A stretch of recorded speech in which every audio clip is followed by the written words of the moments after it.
he crashed his car and he died in the car accident. Oh my God. Broad daylight, 16 years old. What are some of the things that like how did you see your life change? I remember you were telling me about how your life got completely different after kind of that moment, and that was like that switch, that alcoholic switch that we hear about, that switch that flips, that flipped when I was about 17 years old. Mm-hmm. When that happened, I just remember thinking there's no higher power, there's no God. I lived in a very lower self, very low frequency, and I just numbed out. So it was very, my use skyrocketed. Once I discovered opiates, it was a wrap. Your mind tells you that you need to hide some dope so that you aren't sick in jail.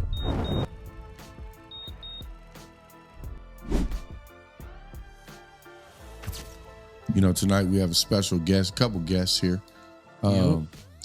First of all, I'd like to introduce the co-host of the show. What's up? We got Aiden over here. What's up, Aiden? What's up? How's it going? To see you, baby. How's it going? You know, I've decided to add a host. I wanted to bring a little flavor to the environment and a young man that you know, I see big things coming from and just give him a platform to succeed. Yes, he showed a lot of interest in this podcast, and hopefully we see him a lot more. So today we have Keagan. Keagan, my name is Pete. Nice to meet you, man. Yeah, what's up, Pete? Keagan? How you doing? Good. Good. Keagan, we've seen each other throughout my sobriety. Definitely met through Aiden. Mm-hmm. You know, I think I remember the exact meeting I was at when I met you. We were at No Matter What. Yep. And you know, you came across as a very respectable individual with integrity, and hearing Aiden speak so highly of you, it's been a special day to hear that you were coming in to be our guest today. I want to welcome you to Sober Champs, and thanks for coming. Hey, man, thank you for having me. Thank you, Aiden, and thank you, Pete. Yeah. Anytime, man. Yeah. So usually we start out the podcast with the guest by asking sober date. What's your sober date, man? March 4th, 2020. Okay. All right. 2020. That's, what is that? How many years is that? Just celebrated 5 years. Yeah. Let's go. Congratulations. You know, as we were talking before the camera started rolling, you were talking about your belly button birthday is the same as his belly button birthday, which is the same as my sober birthday. So we got a lot of 9/9s going on. So I just want to bring that weird energy, like that good energy into the house, and just acknowledge that. So you've been around 5 years, man. Yes, sir. So you know, you're gonna take us back a little bit to maybe when you first started noticing maybe your first drink, and then how that went, and then maybe give us an instance or a couple instances where you might have known or thought you might have had a problem with some substances. Yeah, man. So first of all, where are you from? Originally from Johannesburg, South Africa. Okay. All right. What brings you to Seattle? Yeah. So my family, we immigrated here. I was 6 years old. Okay. I don't really have a choice in the matter, but 6 years old, 36 now. So I grew up out here. We immigrated here, but I still have all my family out in South Africa, all my extended family. So tons of cousins, aunts, uncles, everybody is all out there still. Yeah. And then you moved to what part of, are we going to, so this is where, we're going to laugh about this one, but so you moved to what part of the area out here? Yeah. So, initially it was Minnesota. We lived in Minnesota for like 4 years. Okay. And then from there, is where we moved from, Minnesota. We moved to the Seattle area, to the east side. It was the Newcastle area. That's where I grew up. Yeah. Attaboy. Yeah. A lot of cats come in here. Not come in here, but a lot of cats, from the east side will be like, yeah, I'm from Seattle. And so being a Seattleite, I take it very seriously. Like, oh, really? Yeah, what part? And then cats come out with like, yeah, I'm from, Bellevue. And like, anyway, long story short, so that brought you here, and so you got here, and, what were you put in, like, what kind of schools did you go to? So I went to regular public school. I grew up like normal life. right? My dad, he drank a lot though. Okay. Right. So my dad, he was an active, very heavy drinker. And he's the coolest dude sober, but with some alcohol in him was a completely different person. Yeah. Right. And so I was exposed to that from a very young age. And so I was a troubled kid. I was always getting in trouble. Elementary school, middle school. I got kicked out of my middle school for constantly being in trouble, constantly getting into fights from elementary and middle school. I was just an angry kid, right? I would take out my anger on other people. Just a troubled individual, ever since I was younger. My parents were always getting calls from the teachers. They were always like, hey, Keagan's misbehaving. Keagan did this. Keagan did that. And then from that point, when I got kicked out of my middle school, it was Maywood Middle School. I got kicked out of there, and then I went to Sacred Heart for 7th and 8th grade. It was like a Catholic school in Bellevue. And, okay. So 7th and 8th grade. Yeah. And how do you have siblings? Yeah, I have a little brother. Okay, a little brother. All right. Yeah, brother. Has your dad? So when he was drinking, it wasn't fun. It wasn't. No. It wasn't a cool dude. No. Yeah. No. He was verbally, physically, and verbally abusive, emotionally abusive to my mom, to me, especially since I was the one getting in trouble. So I would be getting the brunt of all what was going on. Right. If you looked at our life from the outside, you would see, nice cars. You would see like a nice neighborhood. It looked nice, right? Yeah. But inside the house, it wasn't so nice. The feel at night, in the weekends, it was bad, right? Yeah. There was a lot that was going on inside the house. Yeah. Did you play sports? Did you? I hooped in 7th and 8th grade. Okay. Yeah. Okay. Yeah. And then, but once I got into high school, that's when I started smoking some weed. That's when I started drinking. That was kind of my escape, right? Mm-hmm. That was my escape from what was going on at home. As soon as I drank, I smoked a little bit of weed, and I was like, I felt good. Yeah. I felt so damn good. And it was just my way of just numbing out and just kind of just my reprieve, right, from what was going on at home. Yeah. Did you get caught at home? Drinking and drugging? Yeah. Like I got caught sometimes, and it was just, but it wasn't so bad in the beginning, like 9th and 10th grade. My parents ended up splitting up in 10th grade. Okay. Yep. They ended up getting divorced. Yep. So that happened. That was like a significant thing that happened in my life. They split up. And then when I was 17, my everyday guy, my best friend, he crashed his car and he died in the car accident. Oh my God. Broad daylight, 16 years old. So that switch, that alcoholic switch that we hear about, that switch that flips, that flipped when I was about 17 years old. When that happened, I just remember thinking, there's no higher power, there's no God, there's none of this is out here if God took a life like this. Right. Yeah. A young, innocent soul is gone. And it was a horrific accident too. I mean, he burned to death. It was one of those, January 26, 2006.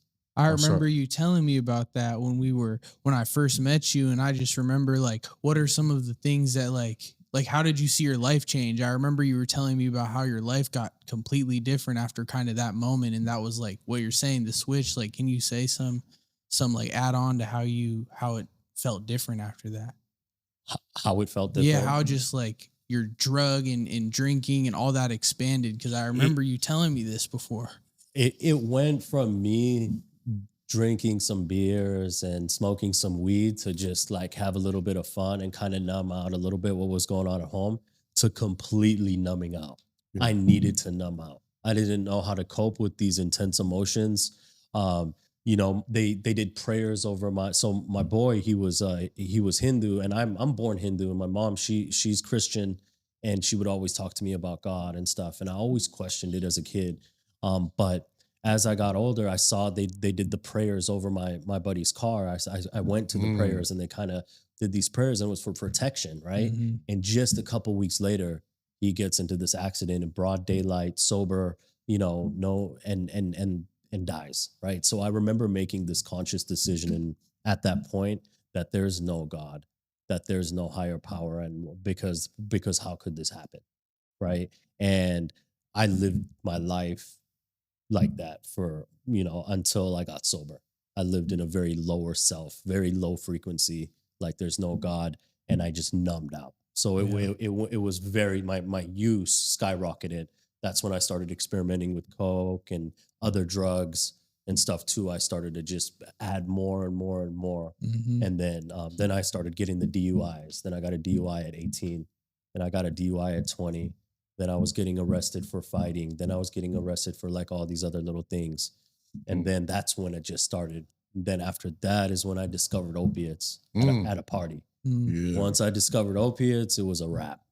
Yeah. Well, can you explain, like, you know, you have your uppers, you have your weed, you have your alcohol, and when, you know, when I encounter people that talk about opiates in that manner, that like there's like a connection that's like, yo, when I took it for the first time, it was like this overwhelming sense of like, this is great. I'm gonna be okay here. If I can stay in this feeling, I'm gonna be all right. And so, can you take us through, like, you know, what the difference is when you were doing coke and weed and alcohol? Now we're going to introduce you to opiates. Here you go. So what was the difference? Like, what's the change for you? Yeah, I felt like I've been missing out my entire life. That's how I felt. At that moment, I remember thinking to myself, I want to feel like this forever. This is exactly how I want to feel for the rest of my life. That part, right? And that's what I did. Except for it's very short-lived, right? That feeling is not shelf life. It's a very short little like high. And when you get that first one, it's hard to find that first one again. And then you need more, and more. And they don't tell you that. It's not on the package. It's not on the package. They're not like, by the way, once you start taking them, you're going to need more and more. And then you're going to feel sick when you don't have it, right? And then I started to realize, oh man, I'm dependent on this. Then that turned into the street version of heroin, right? That turned, so the perks turned into heroin, and then the coke turned into meth. And then I was in and out of rehab. You know, my mom, everybody. I ended up catching my first felony in 2014. And how old were you then? 2014? 2014. So I was like 24, I want to say. And at this point, 24. You had a few DUIs, a few assault or like fights you were in. Yeah, like just minor little things that I was just getting arrested for, just getting picked up, right?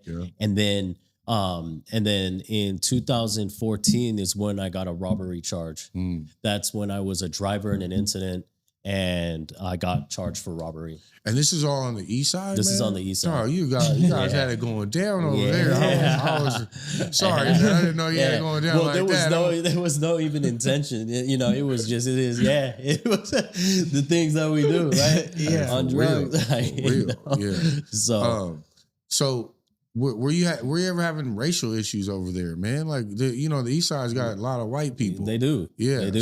So I was, that fighting. I started to think like, well, were some cats coming up to you and checking your who you were? Yeah, there's definitely a lot of racism there. You know, at least with people that I was associating with too. You know, in that life. Yes. You know, so I definitely dealt with that and definitely was tested. Yes. You know. Yeah.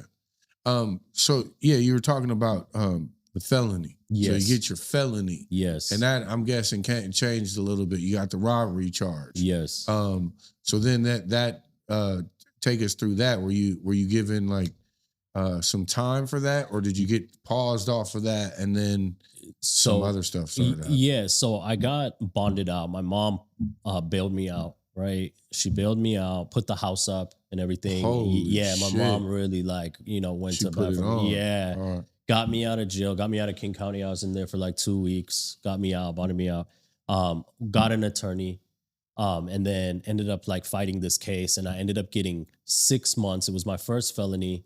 It got dropped to a Rob 2.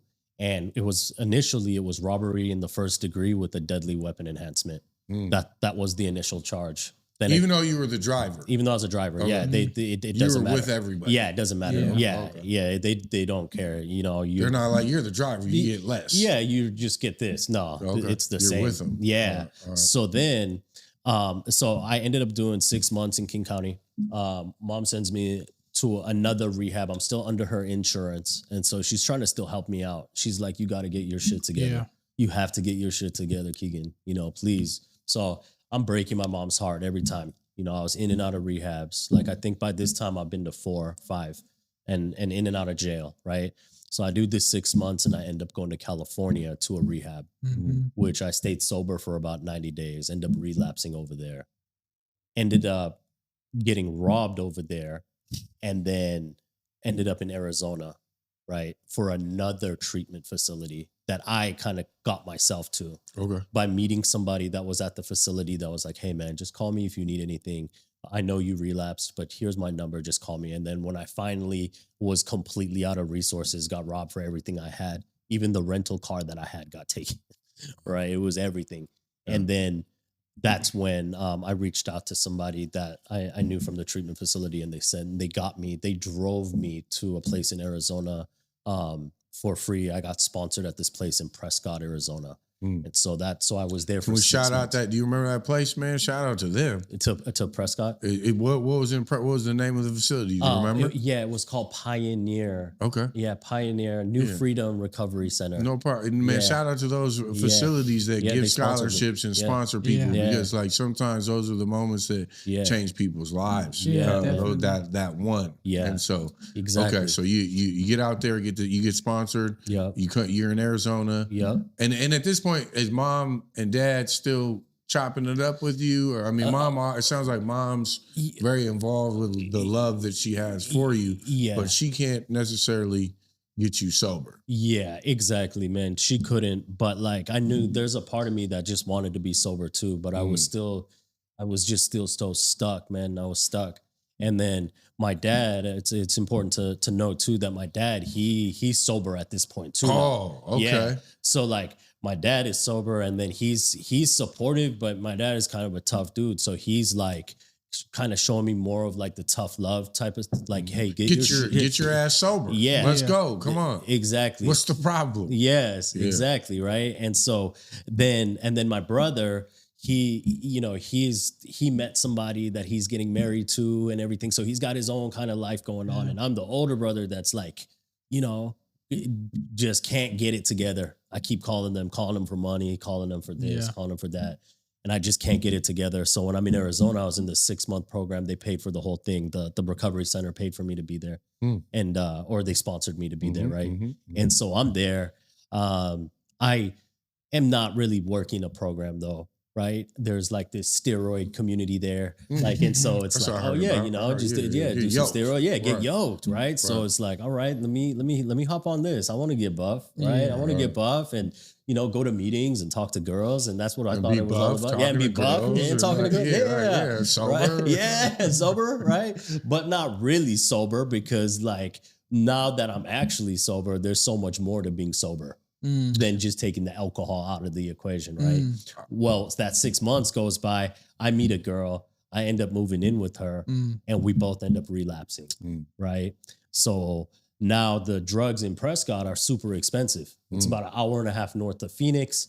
And so there's like a bunch of people that came up there for rehab that relapsed, and now they're paying stupid money for heroin, for meth, for all these drugs. And now I'm like, okay, well, we can't pay this. When we relapsed, I was like, this is too crazy. So then... What year is this, maybe, when you... 2016, end of 2015, 2016, I would say. Yeah, okay. 2006, early 2016. And so so then we start going to Phoenix, and I find somebody where we can pick up from just by going to like a motel and just seeing what was going on. For sure. And then go to any lengths. Yeah, going to any lengths, right? Right. And then we started picking up over there and driving it, because my girl had a car. The girl that I met down there, she had a car, which was perfect. So now we got a car, got a place to live, and now we're going down to, and she had a job. So now we had money to pick up the drugs too. And I was like, all right, I'll help with selling it. Well, this lasted a good few months, right? It lasted a good few months until I got pulled over. And I got pulled over, and everything was at home, most of it, but there was still a lot in the car. Paraphernalia, other drugs. And Arizona's kind of a no tolerance type place. They're not playing. And when I got pulled over, the cop said I swerved. I said, no, I didn't. He said, yes, you did. Let me see your license and registration. I give that to him, get out of the car. And then he's like, well, we're going to need to search your vehicle.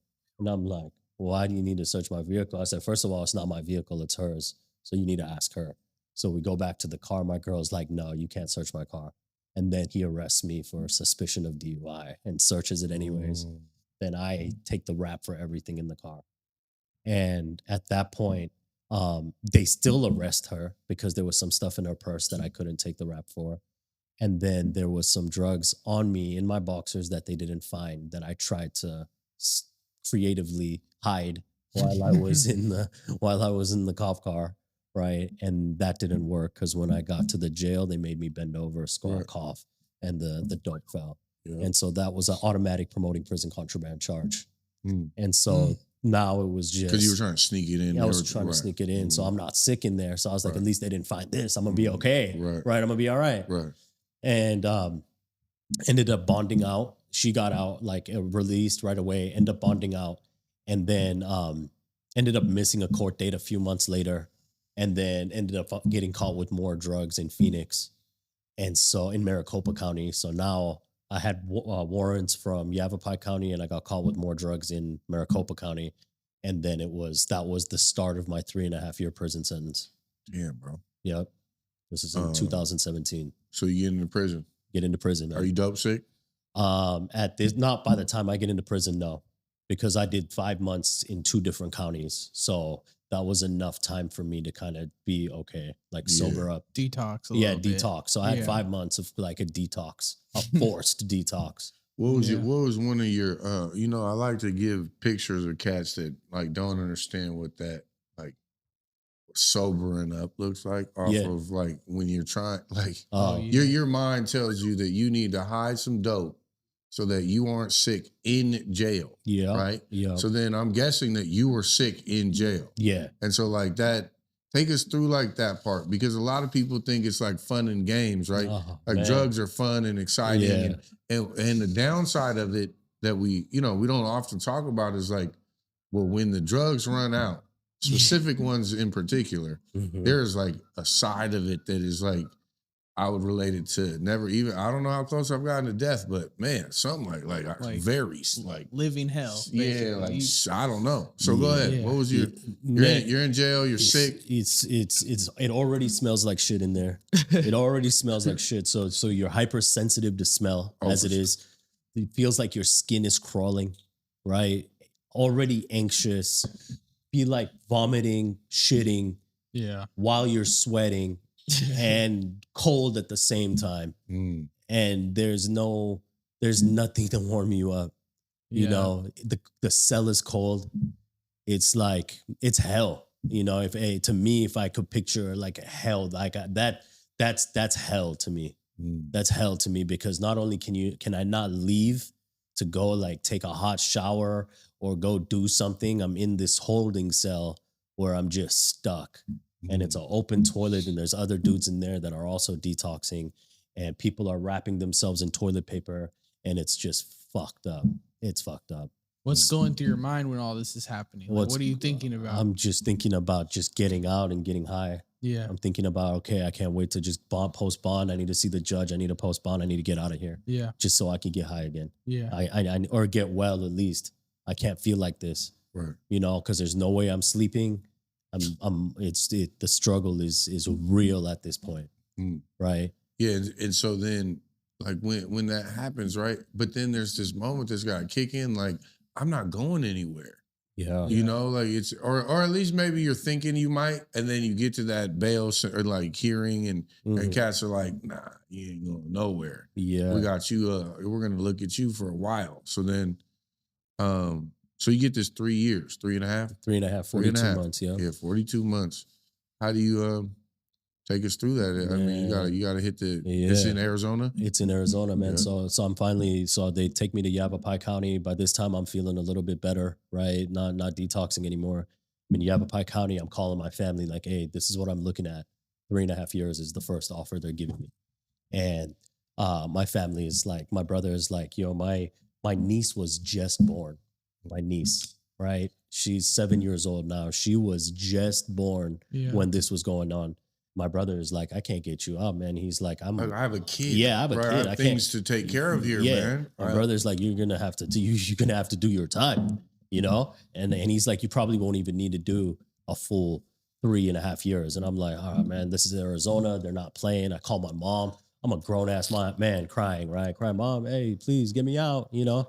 And my mom, and she's crying, and she, you know, she want to get me out, but she knows that like I'm at this point, I'm an IV drug user, and I keep getting worse and worse and worse. My options are very limited. And so, you know, she was like, you're gonna die if you don't just do this, you know?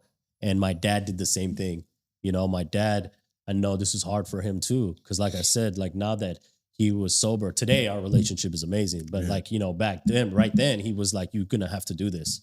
So they were like, I'll take care of you. I'll still send you money for your commissary. We'll send you money every month, but you're gonna have to do your time. You know what's fucked up is like, it sounds like that was like Bro, it wasn't really, you wasn't looking at very many other options here. I was, you know what I mean? Bro, so like burnt. to sit down and be like, all right, we're going to put you in 3.5 years. Yeah. And in Arizona, I think I just heard a stat that was like, it's like you got to do a certain amount of time for sure. 80%. There it is, 80%. Yeah, 80%. And it's like, no, you're not just because you're good and you're doing like certain things. At least 80%. Right, yeah. right. So you get out at 80% if you do good. Right. If you don't do good, it's more. Then you're just going, you're just staying. Yeah, bro. And so like, man, I go to sign, and I signed the plea deal, 3.5 years, man. They hit the hammer, you know, and I'm just like, oh man, my fucking life is over, bro. Now it's over. Yeah. I'm 29 years old. I just turned 29, and I'm like, my life is fucking over. Yeah. You know, this is like the prime of my life, and I'm over here in the desert. Like, what the fuck am I gonna do, bro? Well, guess what? Guess what I'm gonna do? I get to prison, and guess what, man? There's drugs on the yard. There is drugs on the yard, and all of a sudden I feel happy. I feel happy. Like I could still get high. Yeah, I could still get high. Yeah. Like, this is how I'm going to do my time. Right. Like, okay, like this isn't so bad after all. That's how insane I was. Yeah. Like, prison's not so bad, right? At the time, I'm thinking that. Yeah. Because I'm like, all right, like at least I can escape. Yeah. Right? Yeah. My family's sending me money for food. Right, but you're using it for dough. And I'm using it for dough. Yeah. Every month, doing that. Also, you're like, this is a constant, you're getting high. Yeah, I'm constantly, I'm shooting up. Oh, wow. Yeah, in there. I'm drinking in there all the time. There's, you know, there's a hustle on the yard. There's hooch. There's all different types. There's all constantly dope hitting the yard. What year was this? 2017. Okay. Actually, I touched down on the yard. Sorry, I did the 5 months in county in 2017, and then May of 2018 is when I touched down on the yard, the Yuma complex. Okay. And you were 29. Yes, I'm still 29. Yeah. Yep. And so then, so I'm on the Yuma complex. They start me on a medium security yard. It's segregated, right? Prison in Arizona, it's political, it's segregated. So where do you fall? So I'm Indian, right? I tell these dudes, where do you fall? So at, like brother? when I got to Maricopa County, my cellie was like, "What are you?" I said, "Hey, I'm Indian," and he was like, "Oh, okay, yeah, you just run with the Chiefs." And I said, "No, not that kind of Indian." Yeah. I said the other Indian, and he's like, "Oh, damn." He's like, I think there's like one here, and exactly. it's you. Yeah, exactly. And then so he was a Chicano dude. He was like an OG Mexican dude, and he said, "Check this out, bro. You just run with us. That's what you do." That's what he told me right when I touched out. Like, he was my cellmate, and he said, "My suggestion is you pick one. I'm telling you, just run with us." And I was like, all right, man, if that's what it is, that's what it is. I don't know what the hell's going on here, bro. Like, so that's what I did. Yeah. Yeah. And so that carried on into prison and stuff too, because you're housed with your race there in prison. Damn. Yeah. So like, you're not going to have a mixed race cellmates in a general population yard over there. Wow. Yeah. That's crazy. Mm-hmm. And they do that on purpose. It's so on that there's purpose. no problem. So there's no problems. Yeah. Yeah. And then like, even in the chow hall, it's like, it's separated by race. So give me a story. Give me a story about prison. Yeah, man. So prison. So I get there, and I'm doing my time over there. I start on a medium. They reclass me down to a minimum security yard, right? So I'm on a minimum security yard for about 6 months. I get into some trouble over there. They found some paraphernalia. They always give random UAs. You have to refuse a UA if you're dirty, so you don't show what's on the yard. Okay. You don't show you know what I mean? It brings heat to whatever's on the yard. Right. Yep. So you just refuse. But that counts basically as a dirty anyways. And as far as consequences goes. Yeah. So I'm dealing with all this. I get into a fight with somebody in the minimum security yard just out in the open because of hooch, right? This person didn't deliver. It was a person that was a different race, said something to me that was out of pocket. And then I called them a bitch, and then we just started fighting. Then they took me to the hole. They reclassed me back to a medium security. Now I'm in medium security and back in medium security at a different yard. And I go through this time still using. On March 4th, 2020, right? This is where it gets good. This is where my life changes. You know, I mentioned earlier in my story that I did not believe in God or a higher power, right? Mm-hmm. On March 4th of 2020, I got caught drinking in my cell, right? Got caught drinking. They come back. They search my cell. They find the alcohol. They cuff me. They arrest me in prison, take me to the hole again, right? And then breathalyze me. And then they take 2 more weeks of good time from me, right? And then they I can't use the phone to call my family. I can't use the phone for 30 days. I can't do any of this stuff. I come back to my cell. On the TV, they're talking about this virus. They're talking about something it's starting to, it hasn't quite hit yet though. Right. There's just some like reports and they're talking about it being like deadly and whatnot. And I just remember it was like the perfect amount of fear. And I had no idea. It brought me to my knees is what it did. This whole thing, because I was feeling hopeless when I got back. I was like, man, I can't talk to my family. I can't order a store now. No, I'm not even, it's going to be harder for me to even get like the drugs that I need. You're at the bottom of the bottom of the bottom. You're taking levels out of where you're at. Yeah. You're going. Yeah. You're hopeless. I'm hopeless, bro. I'm hopeless there. I'm in the desert next to Mexico and I'm hopeless. I'm like, dude, I can't even not get in trouble in prison. I can't. Like, what the fuck is wrong with me? Like, where's my life going to go? Right. And that's what brought me to my knees. And when I got on my knees, I was crying. And I said, God, if you're out there, please give me the strength. Please give me the strength to not get in any more trouble and see my family again. Little moment of clarity almost. It was 100, exactly, Aiden. It was a moment of clarity. Yeah. Like, it was just like everything, like I'm in Orange, I'm in the desert, I'm looking at myself like trapped in a fucking box. And it was a moment of clarity. That's exactly what it was. With some fear and whatever, that just, it brought me to my knees. Yeah. I can't tell you how, what, why, but that is the last day I drank or put a drug in my body. Right? Congratulations. Thank you. Thank you, bro. Yeah. I detoxed. At that point, I was coming off Suboxone and alcohol. So it was like 2 weeks of detoxing in there. I detoxed. I started going to AA in there. They call it AA in the walls, right? And I'm there, and on the medium security, there's lifers on there, right? And so I'm going to the AA meetings in there, and I'm looking at people that are in the meetings that are never getting out of prison, bro. I'm talking about like never getting out, and they're smiling, and they're laughing, and they're reading the preamble and stuff, just like you see in meetings out here, right? Except for we're in there, and these guys are never getting out. At least a couple of them are never gonna see freedom again. But yet they looked free.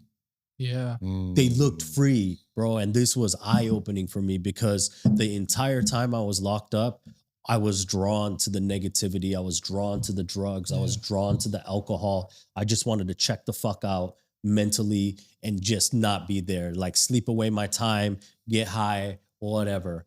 But once I had this experience, I call it a spiritual experience because there was an internal shift in me. That happened on that day, right?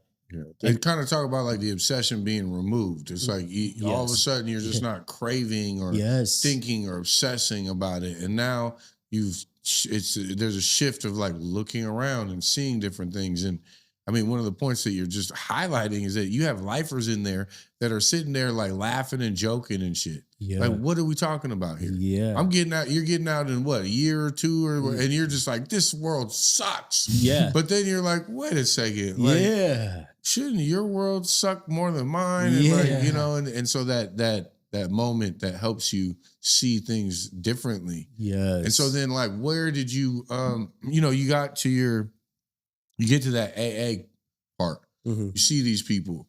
So I'm guessing that you stay sober and then you go to meetings in there and then you get out. And what happens? Like, you're not, because it's one thing to be like, yeah, all right, I'm in here. This is what we're going to do. And, And so then now you let's say you do your time. Yeah. And now what happens? Yeah. So from March to I got out August 5th of 2020. Okay. So I had 5 months, roughly 5 months sober. Like a day more than 5 months sober when I got out. Right. Yep. My brother and my dad flew down there to Arizona, picked me up, and we flew back. Right, that day.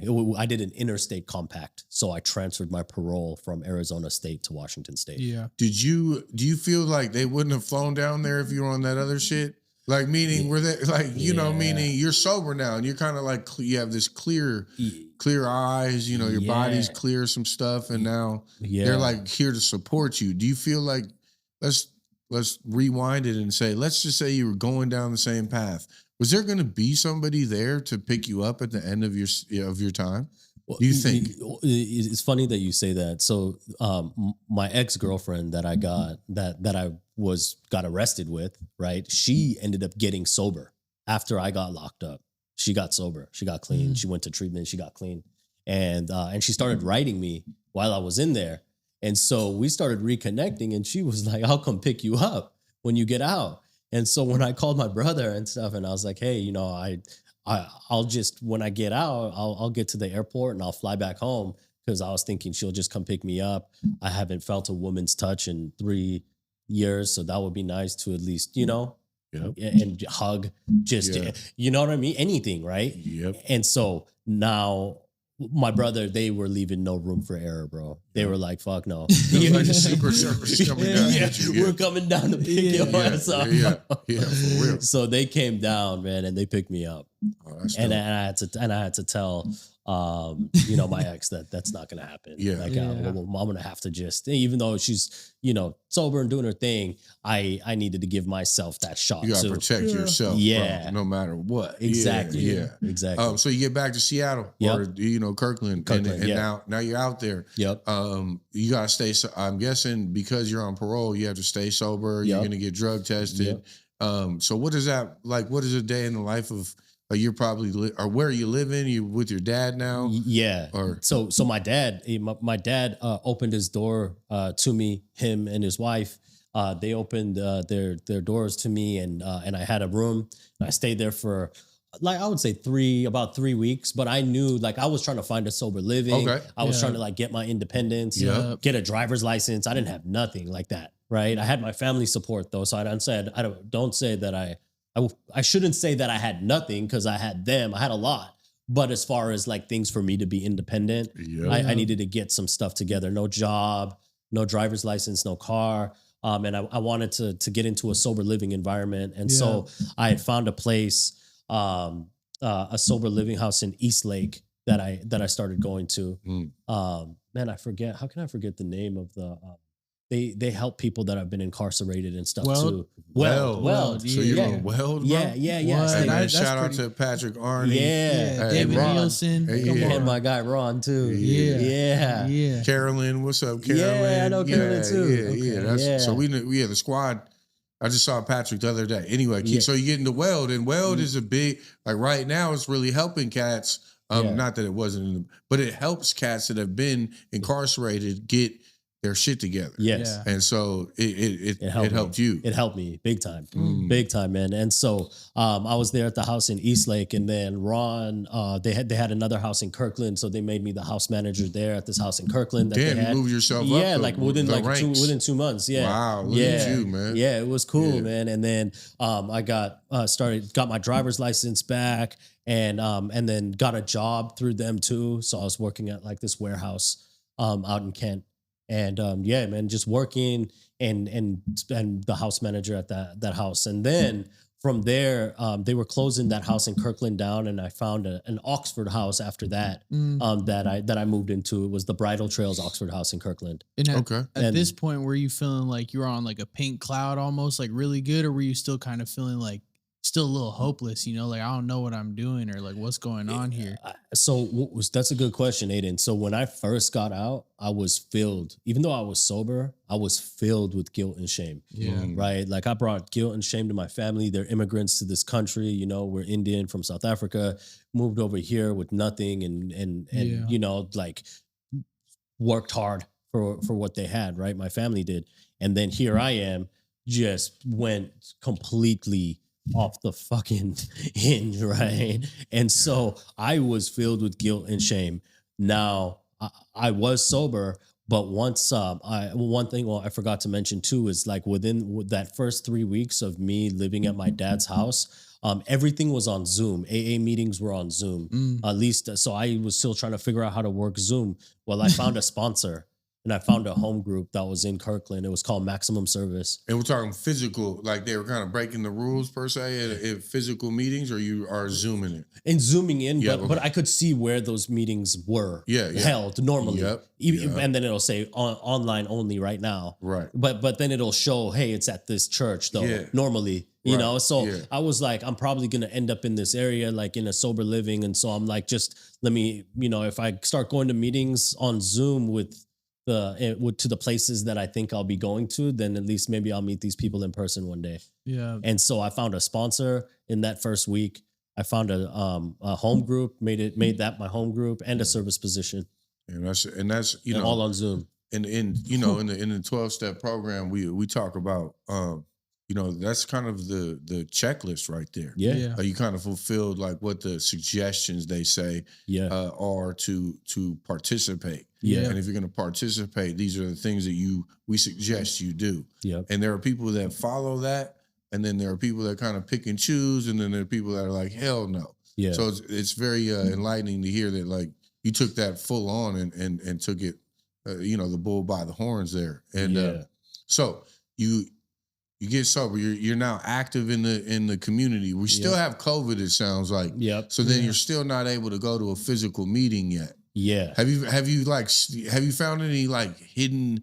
Because see, when I was able to get sober during the non-pandemic. Yeah. I had about I'd say 7 months, 8 months, and then the pandemic hit and they closed everything down. Yeah. So I had the interaction of fellowship in person. Mm-hmm. And so when they closed the meeting down, then we went to Zoom.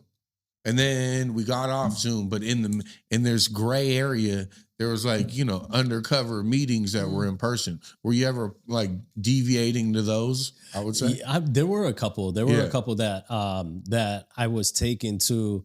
There was one in Kent. I remember going to early on. Yeah, with a couple of cats from Weld. Yeah. So they had known of a couple ones. So I went to one in Kent, and then it was just a couple more months, and then this thing started to slowly open back up. Right. Slowly but surely, you know, wearing masks and all that. Right. But still, it was opening up. That's what's up. And I continued working the steps, and then I met my sponsor in person, and he's been my sponsor for the past 4.5 years. Oh, that's what's up. So you met a Zoom sponsor. Yeah, I met a Zoom sponsor. And then you were a phone sponsor. Like, were you? We worked this. How long did it take till you actually met your sponsor? When I did my fifth step. Like in person? Yeah, I did my fifth step. How long did that take? Like, 5 hours? Not that. Like, how long did it take to get you to that like meeting point? Oh, the first step 1, 2, like maybe 2. Yeah, maybe like 3 months. Okay. Yeah. So it was 3 months of not seeing him in person. Yeah, it was just like Zoom. That's crazy. Yeah, it was crazy. That's crazy. I can't even think about that. I wasn't even sober during COVID. You know? Yeah. This is where it's like. there were so many sober people that were in the Zoom atmosphere that were like, well, how do we do this? Yeah. Like it was this uncharted territory. Like no one knew what to do, but then it just shifted and we're going to do this. This is how we're going to do it. Yeah. So, that's wild. That is wild, man. I mean, you know, it worked. You know what I'm saying? It worked. It worked, bro. So then, man, it sounds like you're riding the wave. Yeah. Were there any moments that like, you know, I tell my story about like, okay, I'm sober, right? But then there's this moment where like, I don't know, one day I just found myself going to my dad's bathroom. Yeah. I'm just gonna look around. Yeah. And I look around and I find, you know, 8 pills of hydrocodone. Yeah. And like, I look at them and my wife's in the other room and I look at them, I put them in my hand and I'm like, oh, that's hydrocodone. Yeah. You know? and then my heart's racing and shit, like as if I'm already high. Put them back. I put the cap on. I go back out. Now I'm obsessed. Yeah. Like, I'm like, man, I'm gonna drop my wife off. I'm going to come back here and then I'm going to get drug tested by my outpatient treatment. But I'm going to have a week in between the drug tests. And so like, I'm trying to start this plan of like, all right, no one's going to know. Yeah. No one's going to know. Yeah. And I'll never forget, I called my nephew, Mark. I called my sponsor. I called my guy, Mike. And then I called Mark. And Mark knew where I was at. Like, I was like, Mark, man, I need you to go over to Grandpa's house. I need you to get the dope and I need you to remove it. So it's this idea that, we can sit here and be like, we're all better and all this. Was there any moments like that for you that shook you up a little bit? Yeah. That's funny that you say that. When I was the house manager at the Kirkland with Weld, we are supposed to hold on to the people's Suboxone, like the people living there. Yeah. And so there was Suboxone and like locked up, and there was like a split second where I was like, damn, that would feel kind of good right now. You know? Like it kind of just took me back. I was looking at it and I was like, man, that would feel kind of bomb. But that was it, man. It wasn't, I didn't even entertain the thought because like I was still so like, I ain't going back to prison, bro. I'm still on parole, right? The fear. The fear kicked in. The fear kicked in. Like, I'm not doing that. Like, that is not worth it. It is, for me, that is not worth it. Yeah, we often talk about like healthy fear. Yeah. That's a healthy fear. Definitely. You know? Hell yeah. Definitely. You know, the fear of like, yo, fuck that. Yeah. I'm not going back to that. So no. Yes. Bad enough. That right. So take us into like so you went from no job, come out of prison, like now what, man, you look pretty good for like that those whoopings. Yeah. So like where are you at? Like what are you doing now? Like what's kind of the steps you took to get out of Weld per se? Yeah, man. So then I moved into in Oxford. I was there for 18 months.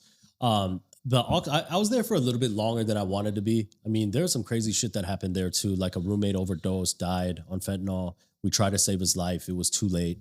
You know, paramedics came. There was just like a lot of things that were going on. I think I knew you at this point. I'm pretty sure you did. Yeah, it was like this was because I remember you telling me that. Yeah, for sure. I remember. Well, I remember telling you that for sure. Because you were coming off the fentanyl. Yeah, I was just coming out of treatment, and then that's when you and me started getting connected. I remember you telling me that story, and I was like, man, that blew my mind. That you were like, how'd you guys get connected? We got connected through Adam and Jenny. Yeah, right? Family-centered services. Family-centered services, yeah. All right, so how were you to me? How does that connect? So I was coaching.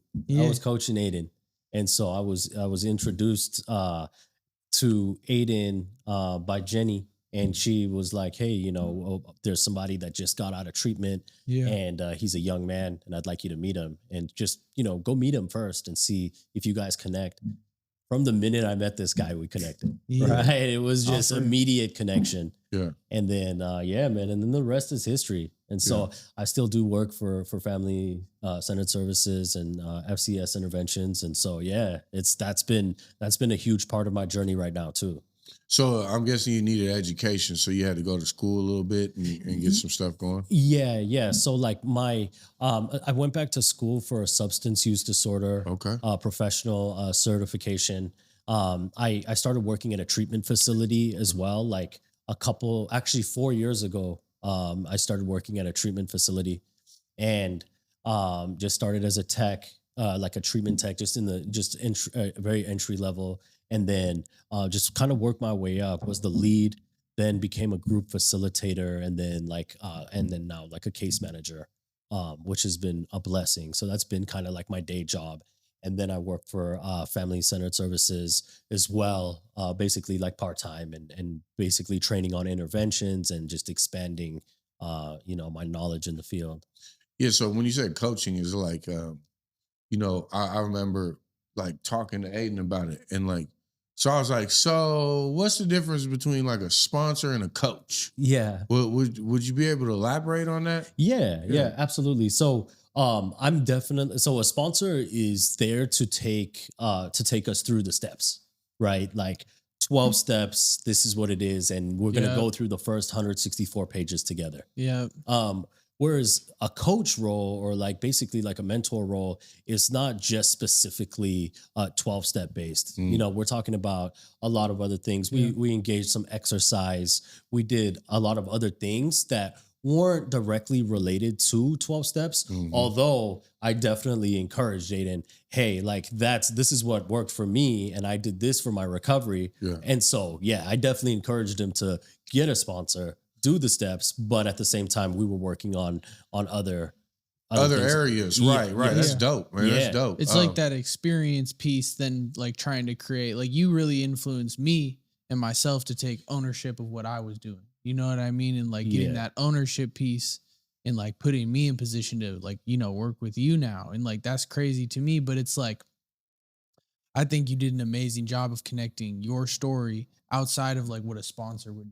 Does that make sense? Like a sponsor's taking me through the steps and giving me their experience, strength, and hope. But Keagan was like, it was amazing to see like how you were able to like, it's a guiding pathway rather than like, this is what you got to do to be sober. Does that make sense? Yeah, I think what I'm hearing you say is like, so what I've noticed is that you can have we can have all the recovery pieces, but there's something about like being given the tools of like how to live. Like, exactly. Okay, we're going to wake up. We're going to brush our teeth. We're going to eat some breakfast. We're going to pray. We're going to meditate. We're going to go for a run. We're going to hit the weights.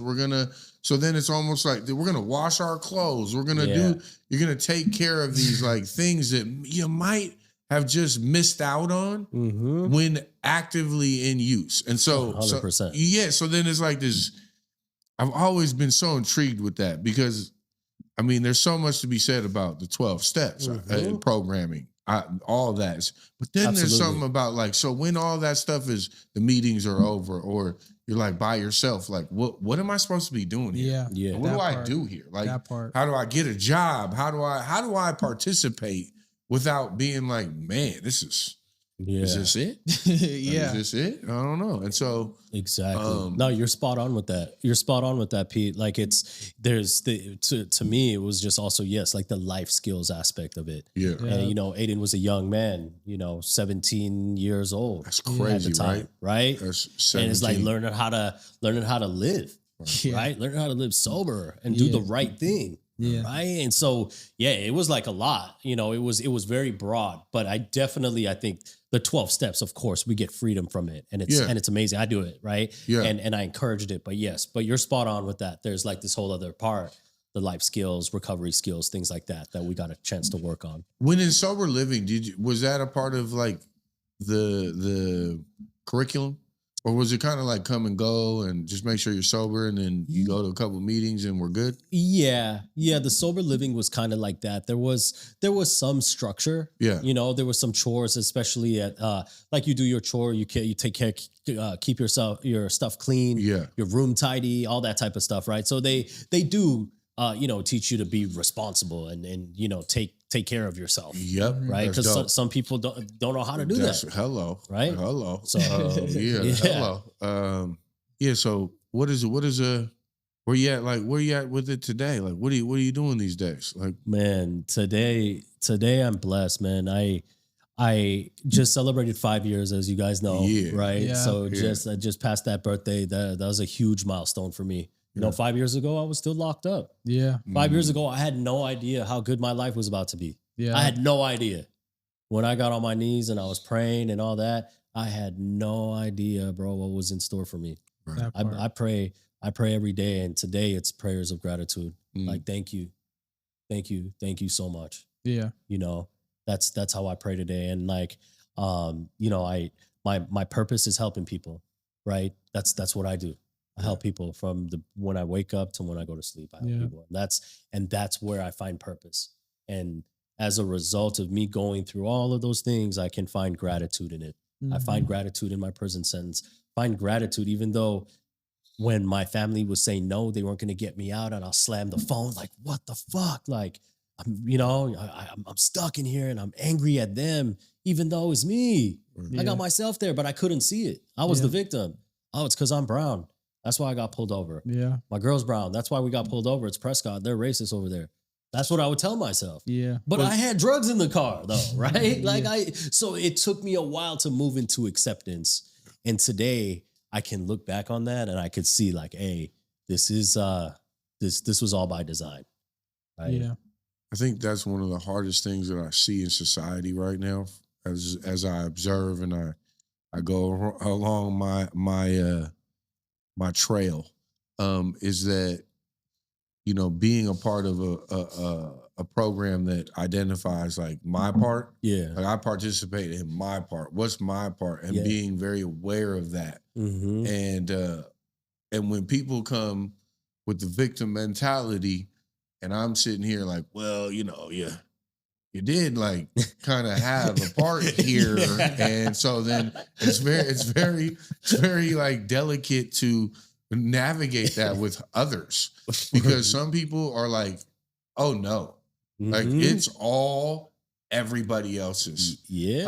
I remember my brother one time, he said, man, you point a finger at somebody, you got 3 pointing back. Yeah. Like, you know, like these 3 are like, oh man, like it's hard to, you know, navigate my part. Yeah. You know, and so yeah, I just really commend people that are able to see their part and like own up to that, and then even find gratitude in it, because it's this whole, for me, I've been on this whole thing for a long time. It's like, I'm right where I'm supposed to be. Yeah. I'm right here, right now with you gentlemen in this room, right where I'm supposed to be.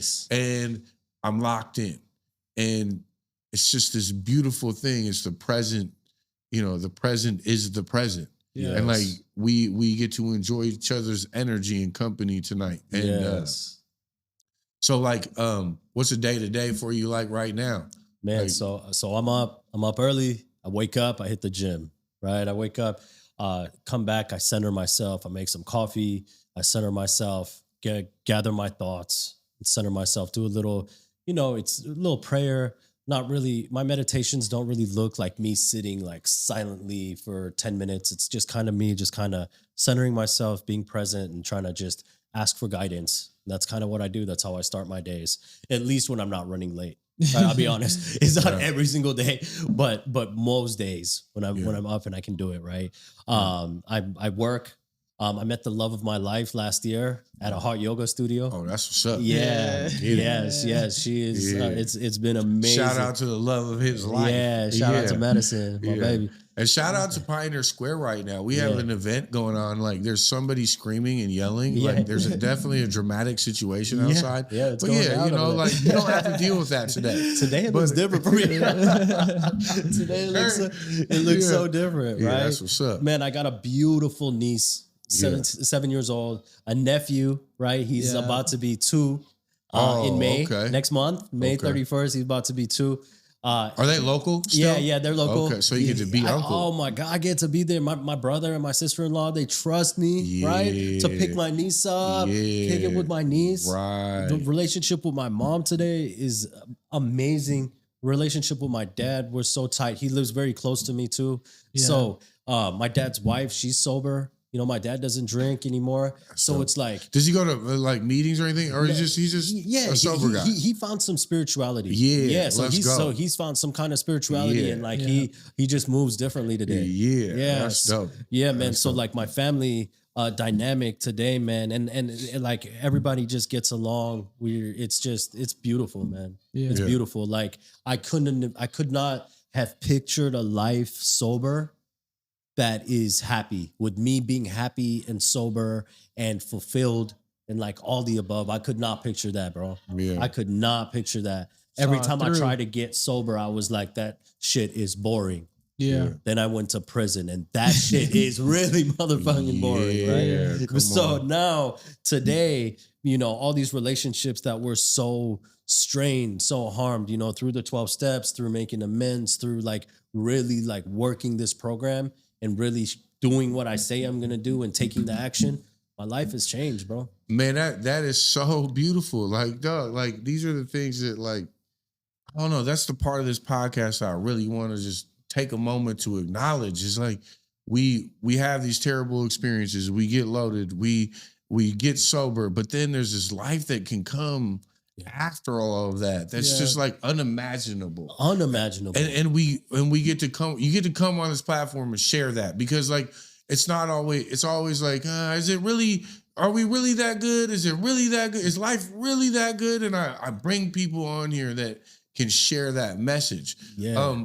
One of the things I want to highlight is like, so your exercise. Mm-hmm. I think that it goes a little bit under acknowledged how much of a tool exercise can be to adding to your tool belt. We have spiritual tools. We have we eat right. We do go to our meetings. We do all these things. But like exercise, what does exercise do for you? Bro, exercise is you know, I look at my recovery. I look at like what I need in my recovery, right? And, you know, self-care, we hear it all the time, right? Like self-care. So what does self-care look like? Yeah. You know, and for me, that looks like taking care of myself, like the mental aspect of working out, right? That decompression. Because you and I can't just go grab a beer to go decompress at the end of a tough day. We cannot. We can't do that. That doesn't work. It doesn't. A tool anymore. It's not a tool anymore, right? So we gotta seek ways naturally that we can do this. Yeah. I mean, going to meetings, of course, that's great, right? Of course, but in addition to that, right, is exercise and being able to release these endorphins in our brain, right, in our bodies, and just feel good and just decompress. So I always end my workout. All my workouts on the stairs, so I go climb the stairs for my the Stairmaster. Okay, yeah, I'd get Aiden to come do it with me too. Aiden did not. He doesn't look too excited about that. Everybody, it might be a place where he needs to challenge himself. Yes, and then in the evenings I do hot yoga, and that's been amazing for my mental and emotional state too. Yeah. Like amazing, because it's a moving meditation, right? So it's just me, my mat. And it's just beautiful. It's a beautiful thing, man. That's just helped me find peace. Yeah. You know, I always used to hear this saying, like, don't give up before the miracle happens. Don't give up 5 minutes before the miracle happens. And I was like, what does that even mean, though? Yeah. What does that mean? What is this miracle? What, do we get $1 million when we get sober? Right. Like, what is this miracle? Right? But no, like for me, it's the peace. It's the peace that I have inside me. Right? Like I don't have that chatter or that monkey on my back telling me I need to do this. I need to manipulate. I need to, you know, figure this out to get what I want. Right? That's no longer there. I have peace.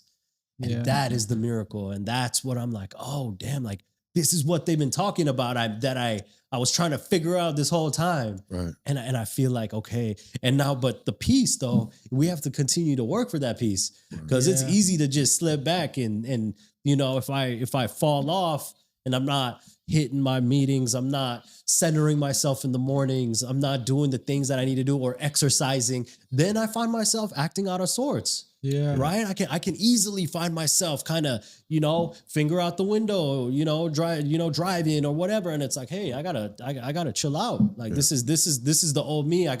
Why am I doing this? Why am I acting out of sorts? And then I can redirect to like, oh yeah, I gotta get back to it. Right. You know. Yeah. And I think that, you know, I found so my job, I have a lot of people that they kind of, they're not necessarily the most spiritually fit individuals, all of them, my coworkers. Yeah. And so what I was doing was I do my morning meditation and I get all prayed up. and I'd be ready, and I'd be ready for my day. Yeah. I'd hit that door, I'd get in my car, I'd hit my seat warmer, hit my favorite music. Man, I'm cruising. Yeah. Peace, love, kindness, happiness. And I get to my job, and all of a sudden, I have an interaction with another human being, and that serenity and that peace is thrown out the window. Mm-hmm. And I say that because it's like, it's an everyday thing. Mm-hmm. And I can be challenged in all different areas throughout my day. But like you said, it's this piece that like, I don't, to have the solution be, well, I'm beefing with this person, or my life is great. And to get high or loaded over these highs and lows is no longer part of the equation. Yeah. And finding that peace and seeking it every day. And like, yeah, every day, unicorns and rainbows. But like, man, you really were able to elaborate on it so poetically just now that, what is this miracle we keep speaking on? You just, keep getting, hold on. And then to see the light turn on in someone. Yeah. You have the light on. Yeah. And I think it's just a beautiful thing that, not everybody gets the light. Yeah. Not everybody wakes up and is like, oh, and so it's just a beautiful gift we've been given. Yeah. And so, as we wind down this beautiful story, I want you to have an opportunity to share anything you would like with anyone out there. What's something you want to tell the world? Man, first of all, I'm so grateful to be here. Thank you guys for this opportunity. Keagan, I feel blessed. Pleasure. Yeah, I feel blessed to be here, bro. Yeah. If you're out there and if you're struggling, I want you to know that you are not alone. Yeah. This journey is here for you, right? If you make the decision to change, it's here. I had no idea how my life was going to unfold if I just stuck on this path. Yeah. And I'm so glad that I did. The days were hard in the beginning, right? They were hard. It's not easy to get sober, but man, is it worth it, you guys. It's so worth it. And, we're all here. If you need anything, and man, much love. And I wish you all the best. Keagan, journeys. Keagan, it's been a pleasure. Yeah, that was dope. I appreciate your time, Aiden. Man, thanks for being over here with us today. Man. No, it was a pleasure. I didn't bring my cologne tonight, man. Usually I have like this cologne that just sits here, and we've never tested it before. I've been into like this cologne lately. Cologne I was talking about how you get sober and you start to smell good. You take care of your hygiene. You get a little money in your pocket, maybe. And things start to get better. And so it's just, shout out to Color Studios tonight. And we appreciate you for having us out here in Pioneer Square. And here's to another episode, man. Thanks a lot, bro. Hey, man. All right, Sober Champs out, man. Thank you.